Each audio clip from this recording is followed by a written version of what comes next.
పెళ్ళైనా పండగైనా వేడుక ఏదైనా పట్టుచీరల ప్రత్యేక వేదిక వారాహి సిల్క్స్.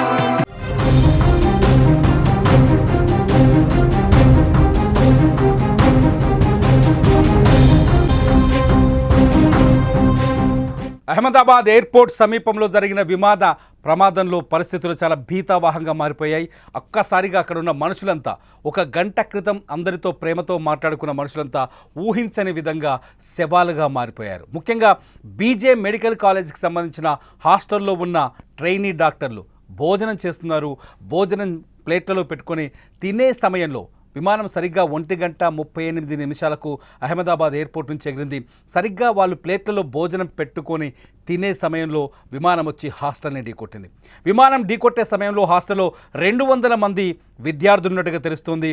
ఇప్పటి వరకు 40 మంది తీవ్రంగా గాయపడ్డారు.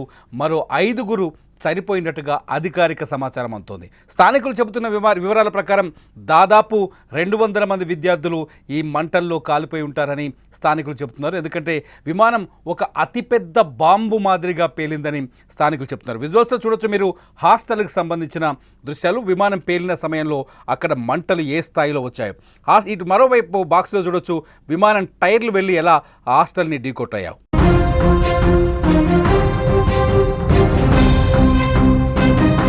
మీరు ఒకసారి చూడొచ్చు హాస్టల్లో లంచ్ చేస్తున్న సిచ్యువేషన్. కొన్ని ఫోటోలు మనకు స్పష్టంగా కనిపిస్తోంది, మన వీడియోలో చూస్తున్నాం. హాస్టల్లో విద్యార్థులంతా ఇక్కడ డైనింగ్ హాల్లో లంచ్ చేస్తున్నారు. లంచ్ చేస్తున్న సమయంలో అక్కడ వచ్చి విమానం ఢీకొట్టింది. మీకు ఒక వీడియో మా ఆన్లైన్ ఎడిటర్ చూపిస్తాడు. ఒక వీడియో చూడండి. వీడియోలో విమానం ఎయిర్పోర్ట్ నుంచి ఎగిరిన తర్వాత A171 ఎయిర్పోర్ట్ నుంచి ఈ విమానమే ఇప్పుడు మీరు శాటిలైట్ దృశ్యాల ద్వారా ఈ వీడియోను చూస్తున్నారు. ఇది ఎయిర్పోర్ట్ అథారిటీ వాళ్ళు విడుదల చేసిన వీడియో. ఈ వీడియో చూస్తే మీకు స్పష్టంగా అర్థమవుతుంది. విమానం టేకాఫ్ అయిన తర్వాత దాదాపు 625 మీటర్ల ఎత్తుకు ఎగిరింది. ఎగిరిన సరిగ్గా 2 నిమిషాల్లోనే మేడే అనే voice pilot Sumit Sabharwal Sumit Sabharwal voice ఏటీసీకి వచ్చింది. ఏటీసీ అలర్ట్ అయ్యే లోపే విమానం చూస్తుండగానే 475 మీటర్లకు కిందికి పడిపోయింది. పక్కనే ఉన్న బీజే మెడికల్ కాలేజ్ హాస్టల్ని ఢీకొట్టింది. అసలు ఈ ప్రమాదానికి కారణాలు ఏంటి అని ఒకసారి అంచనా వేస్తే ఒపీనియన్స్ రకరకాలుగా వస్తున్నాయి. మొట్టమొదటి ఒపీనియన్, దీని వెనకాల ఉగ్ర కుట్ర ఉండొచ్చు అనే ఒక ఒపీనియన్ వస్తుంది. దీనిపైన ఇంకా అధికారికంగా ఎటువంటి ప్రకటన రాలేదు. ఈ ప్రకటన ఇంకా రావాల్సి ఉంది. రెండోది వచ్చేసి గతంలో అనుభవం ఉన్న పైలట్స్ చెప్తున్న వాళ్ళ మాటలు బట్టి చూస్తే పక్షులు ఢీకొట్టే అవకాశం కూడా ఎక్కువగా ఉంది అని చెప్తున్నారు. అతిపెద్ద విమానం కావచ్చు కాబట్టి దీనికి 2 ఇంజన్లు ఉంటాయి. ఈ 2 ఇంజన్లని పక్షులు ఢీకొట్టడం వల్ల ఈ ప్రమాదం జరిగి ఉండొచ్చు అని చెప్పేసి కొందరు ఎక్స్పర్ట్స్ చెప్తున్నారు. ఎందుకంటే అహ్మదాబాద్ ఎయిర్పోర్ట్కి పక్కనే ఒక నివాసిత ప్రాంతం ఉంది. ఇప్పుడు మనం చూస్తున్నట్టుగానే ఇది నివాసిత ప్రాంతం. ఈ నివాసిత ప్రాంతాల్లో ఇండ్లు ఉన్నాయి, హాస్టల్స్ ఉన్నాయి. ఈ ఏరియాలో పక్షులు అధికంగా ఉండే అవకాశం కూడా ఉంటుంది. విమానం గాల్లోకి ఎగరగానే పక్షి ఒకవేళ ఇంజన్లోకి వెళ్ళిపోతే, ఏదైనా పక్షి ఇంజన్ లోపలికి వెళితే ఇంజన్ తన శక్తిని కోల్పోతుందని ఎక్స్పర్ట్ చెప్తున్నారు. ఇంజన్ శక్తిని కోల్పోయిన వెంటనే విమానం పైకి ఎగరలేక నేలకూలే అవకాశం ఉందని చెప్తున్నారు. పొద్దునుంచి విడుదలైన వీడియోస్ ఒకసారి ఎయిర్పోర్ట్లో విమానం, ఒకసారి మా ఆన్లైన్ ఎడిటర్ చెప్తున్నారు, ఒకసారి శాటిలైట్ ఇమేజ్తో పాటు విమానం కొలుతున్న వీడియో ఒకసారి చూడండి. వాటిన్నింటినీ ఒక్కసారి పోల్చి చూస్తే శాటిలైట్లో ఇమేజ్లో చాలా స్పష్టంగా కనిపిస్తుంది విమానం ఎగిరిన తర్వాత ఎలా కిందకి వెళ్తుంది అని చెప్పేసి. మనం విజువల్లో చూడవచ్చు. కొందరు వ్యక్తులు విమానం కింద నేల కొలుతున్న వీడియోని కొందరిని విడుదల చేస్తారు. ఒకసారి ఈ 2 బాక్స్ని మీరు ఈ 2 బాక్సుల్లో వీడియోని కంపేర్ చేసి చూస్తే ఒకవైపు విమానం పైకి ఎగిరిన తర్వాత నేరుగా కిందికి దిగిపోయి నేలను ఢీకొట్టింది. సేమ్ సీన్ మీరు శాటిలైట్ ఇమేజ్లో చూడొచ్చు. A171 ఇది 787 బోయింగ్ విమానం. ఇది భారతదేశంలోనే అతిపెద్ద విమానం. అది నేలని తాకుతున్న సీన్ మీరు స్పష్టంగా చూడొచ్చు.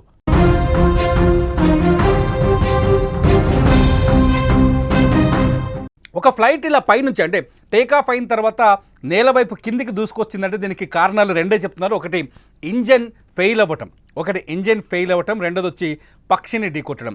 అంతర్జాతీయ పౌర విమానయాన సంస్థలు చెప్తున్న రిపోర్టు ప్రకారం ఇప్పటివరకు పక్షులు ఢీకొట్టిన విమానాలు దాదాపు 90% విమానాలు నేల కూలలేదు, కాకపోతే కొంత డ్యామేజ్కి గురయ్యాయని చెప్తున్నారు. కాకపోతే ఒకవేళ పక్షి గనక విమానం ఇంజన్లోకి వెళ్ళిపోయింది అనుకోండి, ఆకాశంలో విమానం ఎగిరిన తర్వాత పక్షి ఇంజన్లోకి వెళ్ళిపోతే ఖచ్చితంగా ఆ ఫ్లైట్ ఇంజన్ శక్తిని కోల్పోతుంది, ఆటోమేటిక్గా పైకి ఎగరాల్సిన ఫ్లైట్ కిందకు వస్తుంది, అది నేలను కూలుతుంది చెప్తారు. మొత్తానికి అహ్మదాబాద్ విమాన ప్రమాదం వెనుక ప్లేన్ క్రాష్ వెనుక 2 సందేహాలు ఉన్నాయి. ఒకటి ఉగ్ర కుట్ర ఉండొచ్చు అనేది మొదటి సందేహం ఉంటే, రెండోది వచ్చేసి పక్షి ఈ విమానాన్ని ఢీకొట్టి ఉంటుందని. చనిపోయిన వాళ్ళంతా వివిఐపీలు, ఫారినర్స్ ఉన్నారు. దాదాపు 59 మంది ఫారినర్స్ ఉన్నారు. అట్లాగే ఇండియన్స్ ఒక 53 మంది లండన్ వాళ్ళు ఉన్నారు. ఒక 7 పోర్చుగీస్ వాళ్ళు ఉన్నారు. ఒకరు కెనడియన్ ఉన్నారు. మొత్తం 169 మంది ఇండియన్స్ ఉన్నారు. ఈ 169 మందిలో గుజరాత్ మాజీ ముఖ్యమంత్రి రూపాని కూడా ఉన్నారు, విజయ్ రూపాని కూడా ఉన్నారు. అయితే ఈ విమాన ప్రమాదానికి ముందు ఫ్లైట్ని తరువుగా చెక్ చేసినట్టు ఎయిర్ ఇండియా చెబుతోంది. అన్ని రకాల చెక్కింగ్స్ తర్వాతే ఈ విమానం పైకి ఎగిరిందని చెప్తోంది. విమానయాన సంస్థ కూడా చాలా స్పష్టంగా, ఎయిర్ ఇండియా కూడా చాలా స్పష్టంగా చెప్తోంది. ఈ ఫ్లైట్ గడిచిన 11 ఏళ్ళుగా ఈ ఫ్లైట్ అందుబాటులోకి వచ్చింది. 11 ఏళ్ల నుంచి నడుస్తుంది కాబట్టి ఇది పాత ఫ్లైట్ ఏమీ కాదు, అంత ఈజీగా సాంకేతిక లోపాలు వచ్చే అవకాశం లేదని చెప్తుంది. ఈ ఫ్లైట్ ఎగరబట్టి 11 ఏళ్ళు అవుతుంది. ఇది బోయింగ్ 787 ఫ్లైట్. ఈ ఫ్లైట్ని 11 సంవత్సరాలుగా ఎయిర్ ఇండియా వినియోగిస్తుంది. ఈ ఫ్లైట్ ఎటువంటి సాంకేతిక లోపాలు ఉండే అవకాశం లేదని చెప్తుంది. 11 ఏళ్ల ఫ్లైట్ అంటే కొత్త ఫ్లైట్ అని చెప్తున్నారు వైమానిక నిపుణులు. రెండోది వచ్చేసి ఈ ఫ్లైట్ని రన్ చేస్తున్న 2 కెప్టెన్లు, అంటే పైలట్లు చాలా అనుభవం కలిగిన వ్యక్తులు. కెప్టెన్ సుమిత్ సబర్వాల్ కూడా ఈ ప్రమాదంలో కన్ను మూసినట్టుగా తెలుస్తుంది. సుమిత్ సబర్వాల్ మృతదేహాన్ని గుర్తించాల్సి ఉంటుంది. సుమిత్ సబర్వాల్కి 8700 గంటల ఎయిర్ టైం ఉంది. ఆయన మొత్తం హిస్టరీలో 8700 ఎయిర్ టైం ఉంది. ఆయన అంటే చాలా సీనియర్ పైలట్. అట్లాగే ఇంకొక వ్యక్తి ఈ క్లీవ్ కుందన్ కూడా మన ఇండియనే. క్లీవ్ కుందన్కి 1100 గంటల ఎయిర్ ఎక్స్పీరియన్స్ ఉంది. ఇతను జూనియర్. వీరిద్దరు కలిసి ఈ ఫ్లైట్ని రన్ చేసే ప్రయత్నం చేశారు. ఒకసారి హాస్టల్లో సీన్ చూడొచ్చు. బయట నుంచి విమానం హాస్టల్ గోడని ఢీకొట్టిన సీన్ ఒకవైపు వస్తే, హాస్టల్ లోపల దృశ్యాల్ని ఒకవైపు చూడొచ్చు. అత్యంత ప్రమాదకరమైన సిచ్యువేషన్ ఏంటంటే, ఫ్లైట్లో ఉన్న వాళ్ళంతా ఆల్మోస్ట్ ఆల్ క్రాష్ అయి ఉంటారని గుజరాత్ పోలీసులు అనధికారికంగా చెప్తున్నారు. ఫ్లైట్లో మొత్తం 244 మంది ఉన్నారు. ఈ 244 మంది ప్రాణాలు కోల్పోయి ఉంటారని చెప్తున్నారు. అయితే ఇక్కడ డాక్టర్లు కూడా, జూనియర్ డాక్టర్లు ఏదైతే హాస్టల్లో ఉన్నారో వాళ్ళు ప్లేట్లలో భోజనం పెట్టుకొని తింటున్న సమయంలో ఈ ప్రమాదం జరిగింది. చూడండి, మీకు ఆహార పదార్థాలు స్పష్టంగా కనిపిస్తాయి. ప్లేట్లలో అన్నం అలాగే ఉంది. ఫ్లైట్ ఢీకొట్టిన సమయంలో వీళ్ళలో 40 మంది డాక్టర్లు అతి తీవ్రంగా గాయపడ్డారు. ఎంతమంది బతుకుతారు, ఎంతమంది బతకరు అనే విషయాన్ని చెప్పలేని పరిస్థితి. 5 మరణించినట్టుగా ఇప్పటికైతే అధికారికంగా తెలుస్తుంది. ఇక్కడ గాయపడ్డ వారిని పక్కనే మెడికల్ కాలేజ్ ఉండడంతో అక్కడికి వెంటనే తరలిస్తున్నారు. బీజేఐ మెడికల్ కాలేజ్, ఇది గవర్నమెంట్ నడిపిస్తుంది. ఈ మెడికల్ కాలేజ్లోకి పంపిస్తున్నారు. సిచ్యువేషన్ మాత్రం చాలా భీతావాహంగా ఉంది.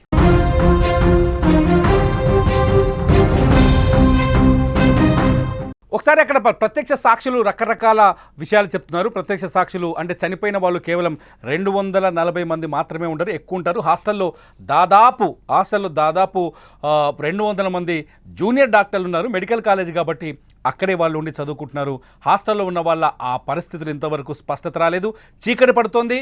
అక్కడ సహాయక చర్యల్ని ముమ్మరం చేసేందుకు చీకటి అంటే సాయంకాలం కావడంతో పరిస్థితులు కొంత విరుద్ధంగా కనిపిస్తున్నాయి. డెడ్ బాడీస్ ఆల్మోస్ట్ ముక్కలుగా కనిపిస్తున్నాయి. యూట్యూబ్లో మేము రూల్స్కు విరుద్ధంగా చూపించలేం కాబట్టి చెప్పలేకపోతున్నాం. చాలా ఫుటేజ్ చాలా స్పష్టంగా కనిపిస్తుంది. డెడ్ బాడీస్ ముక్కలుగా కనిపిస్తున్నాయి. ఫ్లేమ్ ఒక్కసారిగా 63,000 లీటర్ల ఆయిల్ ఉంది. అంటే విమానంలో ఫ్యూయల్ 63,000 లీటర్లు ఉంది కాబట్టి అది భారీ బాంబు కింద వెళ్ళిపోవడంతో ఫ్లైట్లో ఉన్న వాళ్ళంతా ఆల్మోస్ట్ ఆల్ కాలి బూడిదైపోయినట్టుగా తెలుస్తుంది. ఆల్మోస్ట్ ఆల్ కాలిపోయారు. విజయ్ రూపాని డెడ్ బాడీని కూడా గుర్తించలేని పరిస్థితి ఉందని తెలుస్తుంది. ఇప్పటికే గుజరాత్ ముఖ్యమంత్రి సంఘటనా స్థలాన్ని చేరుకొని ఆసుపత్రిలో కోలుకుంటున్న వారిని పరామర్శించే ప్రయత్నం చేస్తున్నారు. అయితే అది బాంబులాగా ఒక్కసారిగా పేలడంతో, చూడండి విజువల్స్లో చూస్తే మీకు అర్థమవుతుంది, ఒక్కసారిగా బాంబులా పేలడంతో పక్కనే ఉన్న హాస్టల్ గుద్దింది కదా, హాస్టల్ ఢీకొట్టింది విమానం కాబట్టి హాస్టల్లో ఉన్న వాళ్ళు కూడా ఈ పేలుడు దాడికి తీవ్రంగా గాయపడి ఉంటారు. చాలామంది బూడిదైపోయి ఉంటారని ఒక అంచనా వస్తుంది. ఈ సిచ్యువేషన్ అయితే చాలా హృదయ విదారకంగా ఉంది. అక్కడ బంధువులు వచ్చి రోధిస్తున్నారు. అతిపెద్ద సందేహం ఏంటంటే ఈ విమాన ప్రమాదం వెనుక ఖచ్చితంగా కుట్ర ఏదైనా దాగి ఉండొచ్చు, తీవ్రవాద కుట్ర కావచ్చు, ఉగ్ర కుట్ర కావచ్చు, దాగి ఉందనే ఒక చర్చ జరుగుతుంది. ఖలిస్తాన్కి సంబంధించిన ఒక ఉద్యమకారుడు గతంలో విమాన ప్రమాదానికి సంబంధించిన హెచ్చరికలు జారీ చేశారు. ఆ వీడియో ఇప్పుడు వైరల్ అవుతుంది. ఒకసారి ఆ వీడియో ఆయన చూద్దాం. ఖలిస్తాన్ ఉగ్రవాది అనొచ్చు, ఈయన తీవ్రవాది అనొచ్చు. ఆయన ఏం మాట్లాడిండో. Do not fly Air India 19 ਨਵੰਬਰ ਤੋਂ ਗਲੋਬਲ ਬਲੌਕੇਡ ਤੇ 에ਅਰ ਇੰਡੀਆ ਦੁਨੀਆ ਦੇ ਵਿੱਚ ਚੱਲਣ ਨਹੀਂ ਦਿੱਤੀ ਜਾਏਗੀ। ਸਿੱਖ ਪੰਥ ਵਾਲਿਓ 19 ਨਵੰਬਰ ਤੋਂ ਬਾਅਦ 에ਅਰ ਇੰਡੀਆ 'ਚ ਸਫ਼ਰ ਨਹੀਂ ਕਰਨਾ, ਜਾਨ ਨੂੰ ਖਤਰਾ ਹੋ ਸਕਦਾ ਹੈ। ਔਰ ਸਾਡਾ ਇਹ ਸੁਨੇਹਾ ਹੈ ਭਾਰਤ ਨੂੰ, ਇੰਦਰਾ ਗਾਂਧੀ ਇੰਟਰਨੈਸ਼ਨਲ 에ਅਰਪੋਰਟ 19 ਨਵੰਬਰ ਨੂੰ ਬੰਦ ਰਹੇਗਾ। ਇਹ 19 ਨਵੰਬਰ ਉਹੀ ਹੈ ਜਿੱਦਣ ਵਰਲਡ ਟੈਰਰ ਕੱਪ ਦਾ ਫਾਈਨਲ ਵੀ ਹੈ। दुनिया ਦੇ ਵਿੱਚ ਦੱਸ ਦਿੱਤਾ ਜਾਏਗਾ कि భారత్ ने హిందుస్థాన్ ने సిੱਖਾਂ ਦੀ నసల్కుషి ਕੀਤੀ ਸੀ। ఇలాంటి వీడియోలు చూస్తే నిజంగానే సందేహం కలుగుతుంది ఈ విమాన ప్రమాదం వెనుక ఉగ్ర కుట్ర కానీ తీవ్రవాద కుట్ర ఏమైనా ఉందని. ఎందుకంటే ఈ విమానంలో ప్రయాణిస్తూ చనిపోయిన వ్యక్తి చిన్న వ్యక్తి కాదు, గుజరాత్ మాజీ ముఖ్యమంత్రి విజయ్ రూపానీ, అట్లాగే ఫారినర్స్ 53 మంది ఫారినర్స్ ఉన్నారు. భారత ప్రతిష్టని దెబ్బతీసేందుకు ఇటువంటి కుట్ర జరిగి ఉంటుంది. మీరు విజువల్స్లో చూడొచ్చు, ఒక కెనడియన్ ఫ్లైట్ ఎక్కే ముందు ఒక సెల్ఫీ వీడియో తీసుకున్నాడు. ఆ వీడియోలో తన సంతోషాన్ని స్నేహితులతో తోటి ప్రయాణికుడితో పంచుకున్నాడు. ఒకసారి ఆ వీడియో చూస్తే నిజంగా కళ్ళకు నీళ్ళు వస్తుంది. సరిగ్గా కొద్ది నిమిషాల ముందు, ఫ్లైట్ ఎక్కే కొద్ది నిమిషాల ముందు ఈ వీడియో రికార్డ్ చేశాడు.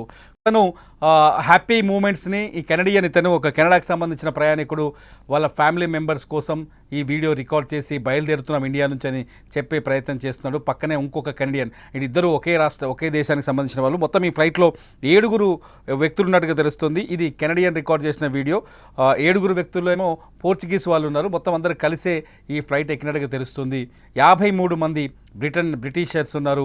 మొత్తానికి ఈ విమాన ప్రమాదంలో దాదాపు 61 మంది విదేశీయులు కూడా ప్రాణాలు కోల్పోయారని తెలుస్తుంది. విమానం ముక్కలైంది. ఎక్కడికక్కడ ఆ ముక్కలు వచ్చేసి మెడికల్ కాలేజీ మీద పడిపోయాయి. అక్కడ చెట్ల మీద కుప్పలు కూలాయి. మెడికల్ కాలేజీకి సంబంధించిన హాస్టల్ మొత్తం కూలిపోయింది, ఎక్కడికక్కడ ధ్వంసం అయిపోయింది. ఎందుకంటే ఒకసారిగా ఫ్లైట్ రావడంతో ఫ్లైట్ వచ్చి కొట్టడం అంటే ఓ బాంబు, అతిపెద్ద బాంబు విసిరినంత మొత్తానికి ఆ ప్రాంతం అంతా, నిజంగా ఎయిర్పోర్ట్ చుట్టుపక్కల ఉన్న ఆ ప్రాంతం అంతా భీతావాహ సిచ్యువేషన్. ఎక్కడికక్కడ చెల్లా చెదురుగా పడిపోయిన డెడ్ బాడీస్, వాటిని రికవరీ చేసే ప్రయత్నంలో మెడికల్ టీంలు, అట్లాగే ఎన్డీఆర్ఎఫ్ అండ్ ఎస్డీఆర్ఎఫ్ టీంలు అక్కడ తీవ్రంగా శ్రమిస్తున్నాయి. ఇప్పటికే చీకటి పడడంతో పరిస్థితిని అంటే సహాయక చర్యలు చేపట్టడం చాలా కష్టంగా ఉంది.